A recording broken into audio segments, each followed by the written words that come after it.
지나고 나면 큰 은혜를 받았다는 것을 깨달을 때가 있습니다. 이제 저희 아내가 이번 과정에서 경험한 하나님의 은혜는 시간이 지나면 지날수록 하나님께서 지켜주셨다라는 그 은혜를 고백할 수밖에 없습니다. 성소병원에 그 토요일 날 응급실에 갔는데 거기에서 대학병원 가라고 할 때 참 마음이 이루 말할 수 없는 복잡한 심경이었습니다.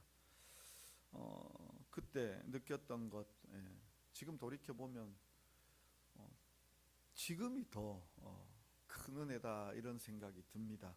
그때도 물론 하나님께서 함께해 주시고 또 지켜주신다라는 그런 마음들도 있었지만 돌이켜 보니까 하나님께서 우리를 지켜주셨다라는 그 은혜 가운데 마음에 큰 위로와 소망들, 은혜들을 경험합니다. 저뿐만 아니라 집사람도 그렇게 이야기합니다. 그 주일날 아침에 이제 대학병원으로 내려갈 때에도 또 그리고 그곳에서 응급실에서의 그 치료 과정에도 또 그 이후에 하나님께서 함께해 주신 그런 과정에서도 하나님께서 우리를 붙들고 계시다라는 것을 많이 경험했다라고 그렇게 고백을 하고 있습니다. 하나님께서 저를 사랑하여 주시고 또 제 아내를 사랑하여 주시고 우리 가정 붙잡아 주시고 또 우리 교회를 붙잡고 계시다라는 것에 하나님 앞에 감사할 따름이죠. 제가 이렇게 이 고백을 할 때 우리 성도님들이 아마 저의 마음을 조금이나마 공감해 주시고 또 하나님의 은혜다라고 이렇게 또 같이 고백하며 영광 드릴 수 있는 줄 압니다. 이런 것들이 바로 우리 안에 하나님이 계시기 때문에 하나님의 은혜로 고백하고 있다라는 것을 인정하고 하나님 살아계시다라는 것을 우리가 같이 알고 있습니다. 오늘 우리가 읽은 본문, 제가 이제 분명히 다음 주에도 이 본문을 볼 거고요. 좀 더 길면 그 다음 주까지 이 본문을 보려고 합니다. 그런데 물론 이제 제가 조금 설교를 오늘은 좀 짧게 할 예정입니다. 나누다 보니까 조금 짧아지더라고요. 근데 또 이렇게 짧게 한다 하고서는 또 길어질 수도 있는데, 우리가 하나님을 안다, 이 안다는 것. 사도 바울이 기도하는 오늘 이 기도의 내용들 중에 가장 중요한 것은 하나님을 알게 해 주시옵소서, 하나님을 깨닫게 해 주시옵소서. 이게 정말 중요해요.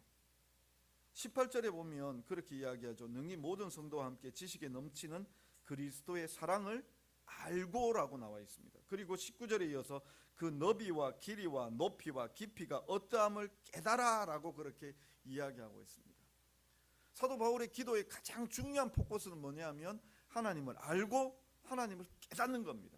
하나님께서 우리에게 어떻게 역사해 주신가 그걸 깨닫는 겁니다. 제가 여러 번 이 안다에 대해서는 말씀을 드렸습니다. 이 헬라어로서는 그노시스라고 그렇게 이야기합니다. 히브리어에서는 야다라고 그렇게 이야기합니다. 이 그노시스나 야다라는 이 말은 우리가 단순히 안다라는 것을 뛰어넘어 체험하여 아는 겁니다. 이를테면 이런 겁니다. 제가 목회하는 과정 속에서요, 어떤 한 집사님을 만났습니다. 그런데 이분은 교회만 오셨다가 집에 가셔요. 남자 집사님이신데요. 그래서 이제 뭐 때가 되고 이렇게 이제 여러 과정들을 거쳐서 그분의 가정에 이렇게 신방을 간 적이 있습니다. 그 신방을 갔는데 신방 밟는 태도라든지 또 그리고 집에 들어가서 이렇게 책장을 이렇게 살펴보게 되었을 때에 그 책장에 꽂혀 있는 책이라든지 이런 것들 보면서 뭔가 언밸런스한 걸 느꼈습니다. 이분은 건강이 연약하신 분이십니다. 그럼에도 불구하고 책장에 꽂혀 있는 책들이라든지 또 그리고 신방을 받으시는 그 태도에서 정말 진지함이 묻어났습니다. 최선을 다하여 그 건강 연약함에도 불구하고 최선을 다하여 이렇게 가정의 신방을 받으시고 또 책장에 꽂혀 있는 책들은 정말 중요한 신학 책들이 꽂혀 있었습니다. 뭔가 언밸런스하다라는 느낌을 가지고 돌아왔습니다. 그 후에도 몇 번 더 시간이 되어서 이렇게 신방을 했었습니다. 나중에 알고 봤더니요, 저의 선배님이셨습니다. 무슨 얘기냐면 목사님이셨어요.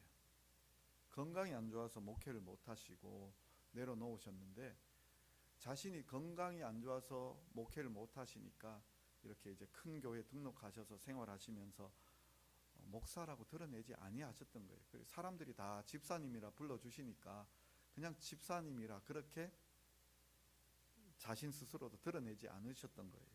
근데 나중에 알고 봤더니 정말 대선배님이시더라고요. 그렇지만 집사님으로 또 그 맡은 바 직분을 감당하시며 이렇게 섬기는 것을 알았습니다. 나중에 알게 된 거죠. 나중에요. 또 이와 같이 또 반대 상황도 좀 있었습니다. 어떤 여성도님이 오셨습니다. 그런데 오셔서 이렇게 새가족 교육을 받으시라라고 권면을 했더니 이분이 그러시더라고요. 자기는 어느 신학교를 나오셨다. 그래서 전도사 사역을, 목회 사역을 감당했다라고 그렇게 말씀을 하시더라고요. 아, 그러하신가 보다라고 그렇게 했는데 차츰 그분을 살펴봐도 신앙이 그렇게 뭔가 신학교를 나온 것 같지 않은 그런 부분들이 보였었습니다. 이분도 대해서 좀 언밸런스하다, 뭔가 맞지 않다라고 생각을 하면서 시간을 이렇게 두고 계속해서 이렇게 살피게 되었는데, 나중에 시간이 되어서 그분에 대해서 좀 더 알게 되고 나니까 그분이 나오신 신학교가 우리 교단에서 인정하지 않는 인준신학교라고 이야기하거든요. 교육부 인가도 아니지만 우리 교단에서 허락하는 그러한 신학교들이 있습니다. 그래서 그 신학교 나오고 또 전도사 사역에 이제 감당할 수 있는 노회가 허락해주는 그런 부분들이 있는데 그런 신학교도 아니었습니다. 그럼에도 불구하고 자신이 신학교를 나왔다라고 그렇게 이야기하고 있고, 또 사역을 감당했었는데 정말 보기에는 좀 아닌 것 같은 그런 부분들이, 그래서 아마 사역을 그만두시게 된 것 같은데, 본인께서는 나는 신학교를 나왔고 나는 전도사 사역을 했었다라고 이야기할 때에 뭔가 좀 맞지 않다라는 생각을 하게 되었습니다. 그러니까 알아간다라는 게 좀 다르죠. 한 사람이 오셨습니다. 그분이 저는 집사님인 줄 알았는데 나중에 알고 봤더니 목사님이시고, 한 사람이 오셨는데 그분이 전도사 사역을 했다 하셔서 전도사님인 줄 알았는데 나중에 알고 봤더니 차라리 이분은 그 사역 안 하셨던 게 더 낫지 않았을까 하는 생각이 들 정도로 이 안다는 게 달라지는 거죠. 이분이 전도사님이시다, 이분이 목사님이시다, 그렇게 딱 알고 나서 그 경험하게 되어지는 것들이 달라지게 되는 거죠. 우리가 하나님에 대해서도 마찬가지입니다. 여기서 안다라는 내용이 바로 그 내용입니다. 하나님을 안다. 우리도 하나님이라고 그렇게 입 밖으로 내낼 수 있습니다. 소리를 공명을 시킬 수 있습니다. 하나님이라고 부를 수 있습니다. 그렇지만 하나님을 안다라고 이야기하는 것과는 다른 것이죠. 또 그 뒤에 나오는 깨달아라는 말도 이것도 마찬가지입니다. 이 깨닫는다라는 게 하나님의 그 넓이와 깊이와 높이와 이 너비를 안다라는 것, 이건 다른 겁니다. 우리 성도님들 중고등학교 시절 한번 돌이켜 보십시오. 그때는 우리 좀 매들이 좀 있었죠, 그죠? 시험 못 치면 선생님들 들어와서 많이 매질을 좀 하셨었죠. 그런데 특히나 중고등학교 시절 돌이켜 보면 수학 선생님들이, 표현이 죄송합니다, 별명도 좀 악질이었죠, 그죠? 괴뢰군, 공산당, 이런 별명을 가지신 분이 계셨었습니다. 그런데요, 그때 우리가 수학을 배웠을 때에 수학을 정말 문제 푸는 것을 외우는 것이 우리가 수학을 배우는 것이었습니다. 문제 푸는 것을요. 미분적분을 이해하고 배우셨습니까? 미분적분 이해하는 거요, 저 대학교 가서 이해했습니다. 중고등학교 때는 어떻게 했는가 하면 그걸 그냥 푸는 걸 외웠습니다. 푸는 걸요. 이 문제는 이렇게 푸는 거야. 아무 의미도 없이 이걸 왜 만들어 놓은지도 모르고 그냥 그걸 풀기만 풀었습니다. 한 번 풀고 못 외우니까 두 번 풀고요, 세 번 풀고요, 네 번 풀고요. 계속해서 풀었습니다. 근데 나중에 공대 갔더니 이 미분학이 이렇게 쓰이는 거구나, 적분학이 이렇게 쓰이는 거구나, 이걸 조금 알게 되었습니다. 이런 의미구나, 그걸 알게 되는 거죠. 미리 이걸 좀 가르쳐 주었으면 좀 다르지 않을까, 이런 생각을 했었는데요. 나중에 알고 나니까 처음에는 그걸 뭔지도 몰랐어요. 우리 미분적분 뭔지도 모르고 그냥 선생님들이 두들겨 패니까 그 안 맞기 위해서 무조건 살기 위해서 우리는 외웠었잖아요. 근데 그게 나중에 가니까 이게 이런 거구나, 이렇게 응용되어지고 이런 의미를 가지고 있구나, 그걸 알게 되어지는 거죠. 그게 깨닫는다라고 그렇게 표현할 수 있는 거죠. 하나님에 대해서도 하나님이 영원하시다, 하나님이 불변하시다, 하나님은 사랑이시다, 하나님은 우리의 구원자가 되어주신다, 우리의 산성이시다, 방패이시다, 참 많이 우리는 고백할 수 있습니다. 수련회 가보면 우리가 한 사람 한 사람씩 그렇게 고백을 시키잖아요. 예수님은 당신에게 어떤 분이십니까? 예, 저의 친구입니다. 예수님은 당신에게 어떤 분이십니까? 예, 저에게 정말 영원한 보호자이십니다. 뭐 이런 얘기들 우리가 고백하며 이야기하잖아요. 근데 정말 그걸 고백을 내가 경험한 그 경험과 깨달음 속에서 하고 있습니까? 그렇게 하시는 분들도 계시지만 대부분은 그 분위기에 휩싸여서 우리가 고백을 하게 되어지잖아요. 그런데요, 막상 우리가 실제로 살아가다가 보면 하나님께서 나의 구원자가 되어주신다라는 것을 경험합니다. 깨닫습니다. 하나님이 영원하시다라는 것을 깨닫습니다. 하나님이 불변하시다라는 것을 깨닫습니다. 그때에는 정말요, 전율이 느껴집니다. 하나님을 경험하고 알게 되어지고 하나님을 깨달아 알게 되어지고, 그래서 복음이 뭔지 점점 알아가게 되어질 때에, 그때 비로소 우리는요 그 복음의 무게를 경험하며 사람들에게 이 복음을 나타내고자 합니다. 복음을 전해주고자 합니다. 제발 이 복음이 저 사람에게도 전달되기를 원하는 그런 간절한 마음이 생깁니다. 사도 바울이요 지금 그 마음 가지고 있는 겁니다. 그 마음요. 오늘 우리가 제가 제일 중요하게 포인트는, 물론 그렇게 하나님을 알아야 된다라는 것을 이야기하고 있지만 사도 바울의 태도를 오늘 저는 원합니다. 어떤 건가 하면요, 14절 한번 보십시오. 14절 15절입니다. 이러므로 내가 하늘과 땅에 있는 각 족속에게 내 이름을 주신 아버지 앞에 무릎을 꿇고 비노니. 무릎을 꿇고 비노니. 근데 여기에 빠진 게 하나 있습니다. 뭐가 빠졌는가 하면요, 나의라는 소유격이 빠졌습니다. 우리는 나의라는 이 단어, 이 문장에 그 딱 떨어진 이 단어, 소유격이라는 단어, 이게 붙어야 되죠. 근데 헬라어나 이런 데 보면은 동사에 붙이고 뭐에 붙이고, 그래서 어미 변화라고 얘기하죠. 어미 변화에서 소유격이 들어갑니다. 그래서 사도 바울의 이야기로 보자면, 이 사도 바울은 나의 아버지 앞에 나의 무릎을 꿇고 비노니. 나의 무릎을 꿇고 비노니. 나의 무릎을 꿇는다, 그냥 무릎을 꿇는다, 물론 무릎을 꿇는다 해도 의미가 전달되지 않는 것은 아닙니다. 그런데 나의 무릎을 꿇는다라는 것은요, 내 자신이 전적으로 하나님 앞에 항복한다라는 뜻이고, 그리고 더 나아가서 하나님 앞에 온전히 간절히 간구하는 그 마음을 표현하고 있는 겁니다. 왜 그렇게 이야기할 수 있는가 하면요, 유대인들은 기도할 때 꿇어 앉아 기도하지 않습니다. 마태복음 6장 5절입니다. 또 너희는 기도할 때에 외식하는 자와 같이 하지 말라. 그들은 사람에게 보이려고 회당과 큰 거리 어귀에 서서 기도하기를 좋아하느니라. 회당과 어귀에, 그 회당과 그 거리 어귀에 서서, 거기니까 서서 기도한다? 그냥 그 사람들은 서서 기도하는 걸 당연하게 여기는 겁니다. 누가복음 18장에 가보면은요, 18장 11절부터 보면은요, 바리새인은 서서 따로 기도하여 이르되 하나님이여, 나는 다른 사람들 곧 토색불이 간음을 하는 자들과 같이 아니하고 이 세리와도 같이 아니함을 감사하나이다. 바리새인들이나 서기관들은 외식하기 위해서 길거리나 또 아니면 회당 어귀나 이런 데 서서 기도하는구나, 회당에서도 서서 기도하는구나, 여기까지만 보면 그렇죠.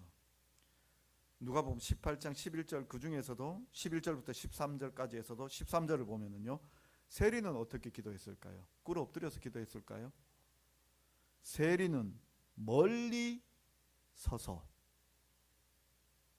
세리는 멀리 서서요. 바리새인들, 서기관들, 그 사람들만 폼 잡으려고 서서 기도한 게 아니라 하나님이 받으시는 그 기도 있잖아요.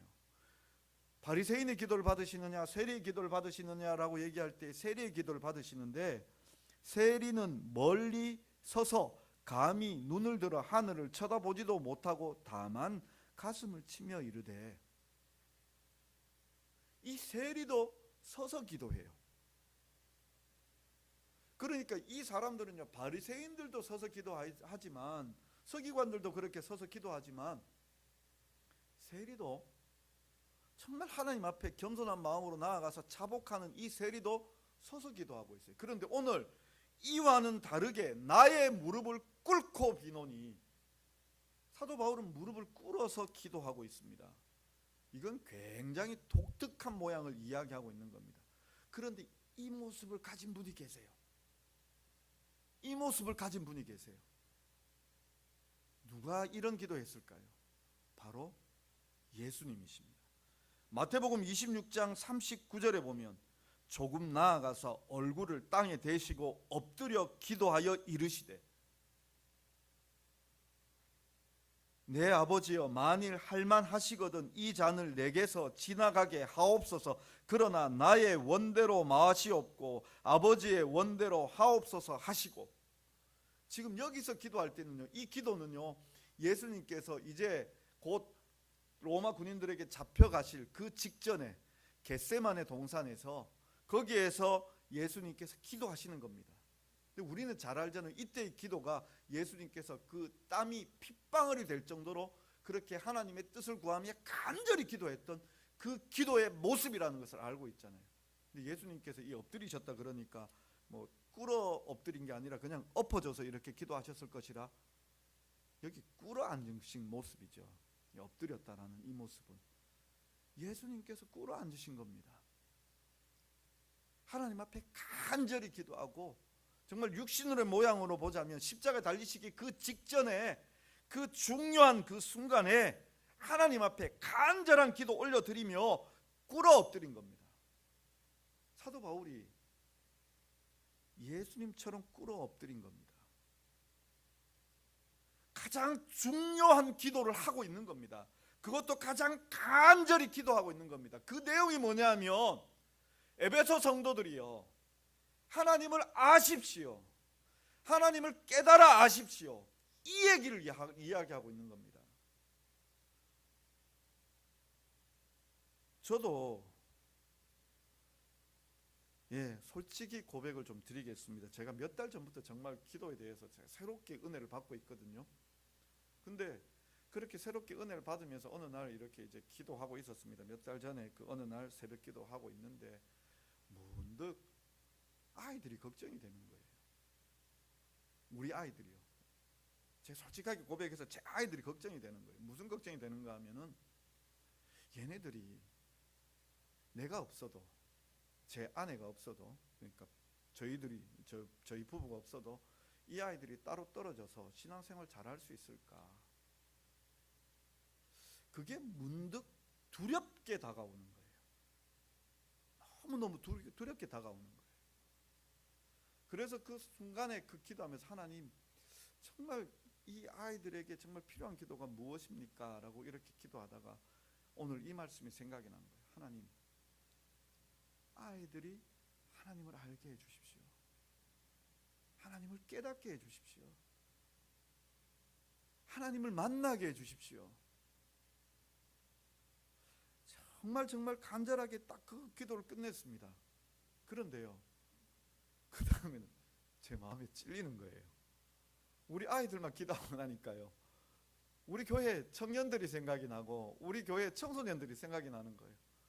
한 사람 한 사람 불러가면서 아이들 위해서 기도했습니다.